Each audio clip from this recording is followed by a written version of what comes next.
In 1997, he decides to meet with A.J. Gevaerd and Marco Petit in a videotaped meeting just outside Rio de Janeiro. In this rarely seen video, the captain gives his chilling account of what happened on the island. The ship gave an explosion like thunder. A very strong explosion and brightness. It took off at incredible speed toward the atmosphere. And disappeared among the stars.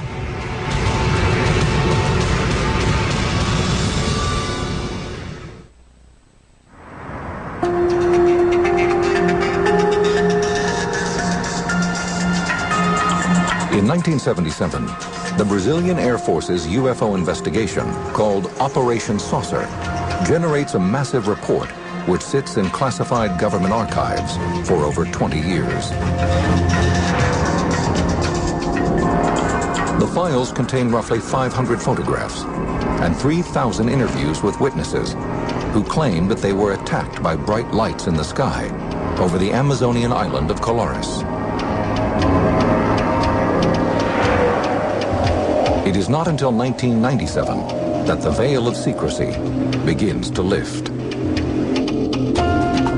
June 1997. UFOlogist and editor of the Brazilian publication UFO Magazine, A.J. Gevaerd, is at work when he receives a phone call. On the other end of the line is Captain Yorange Holanda. Holanda was in charge of the Air Force team sent to Colores back in 1977. And he called me and said, I always admire what you've done. I think you've done the right things. And in the past, we weren't able to talk because, you know, I was in the military. But right now, I'm retired. And if you want to talk to me, please come to my place. Soon, Gevaerd and his co-editor Marco Petit head to see Holanda. For 2 days, the three men gather at the captain's house in Cabo Frio, just outside Rio de Janeiro. They videotape the entire meeting. He was a man with a very lucid memory, very, very good memory, who could report in details things that happened 20-some years before with such a precision that impressed us.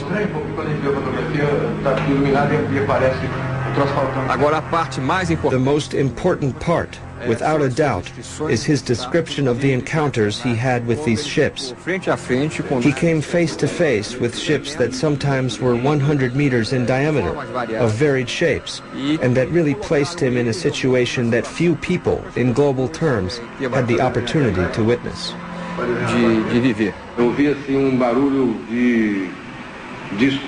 could hear a sound like an air conditioner. That kind of dull sound.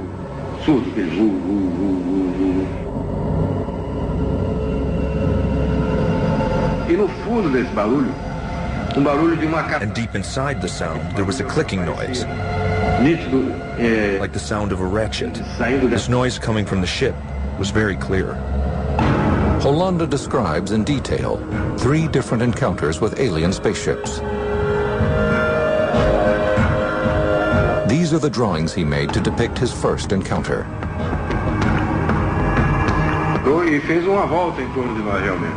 He told the researchers that his second encounter occurred one evening while he and his team were standing on the beach. The light came close to us and stopped high. It was high, quite high up there. But it stopped and actually made a circle around us.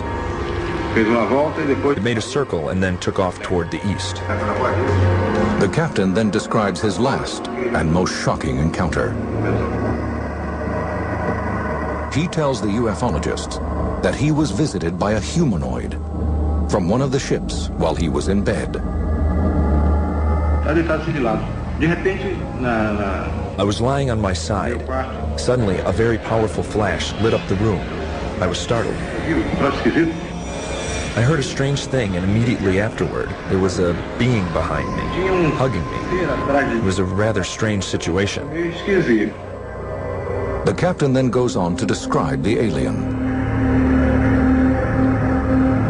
It was 1.5 meters tall, more or less, dressed in a suit resembling an astronaut or a diving suit. It was kind of soft. It wasn't very tight. I didn't see the face. It had a mask that was lead gray, and I couldn't tell the details of the face. I didn't see any eyes. I didn't see any shape. Holanda also tells the researchers that the alien spoke to him.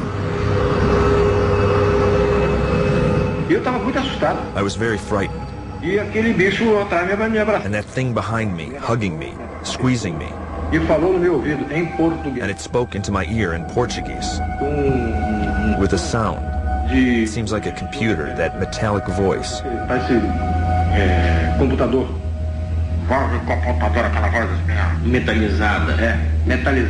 It spoke into my ear. Take it easy.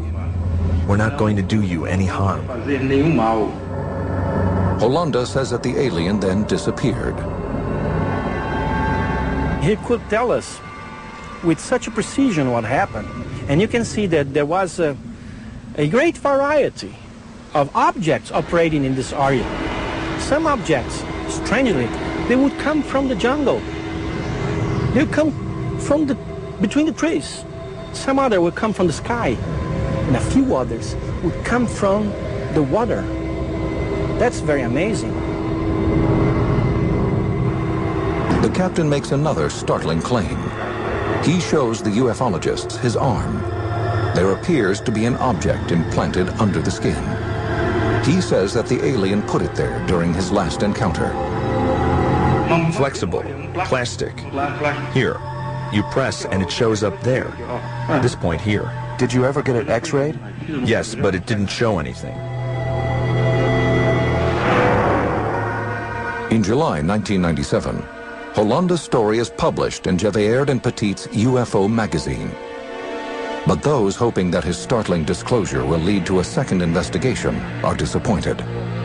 Instead, a new chapter of the Colares mystery begins. On October 2nd, 1997, Captain Holanda dies. The official cause of death is asphyxia, but it is not clear if the death was accidental, suicide, or perhaps murder. According to colleagues, Holanda did have a history of mental illness and had attempted to kill himself before. Yet others who knew the captain say it could not have been suicide. His co-pilot, Pinon Frias, suspects that he may have been murdered. Holanda would never take his own life. I can't accuse anyone of anything either. But he would never tie a rope around his own neck and lie down hanging himself. But A.J. Gevaerd disagrees with Frias. He took his own life. That was his decision. He was depressed. But what I know is that that man left us a very important message, is that we are being visited. And the Brazilian Air Force, which means the Brazilian government, knows about it.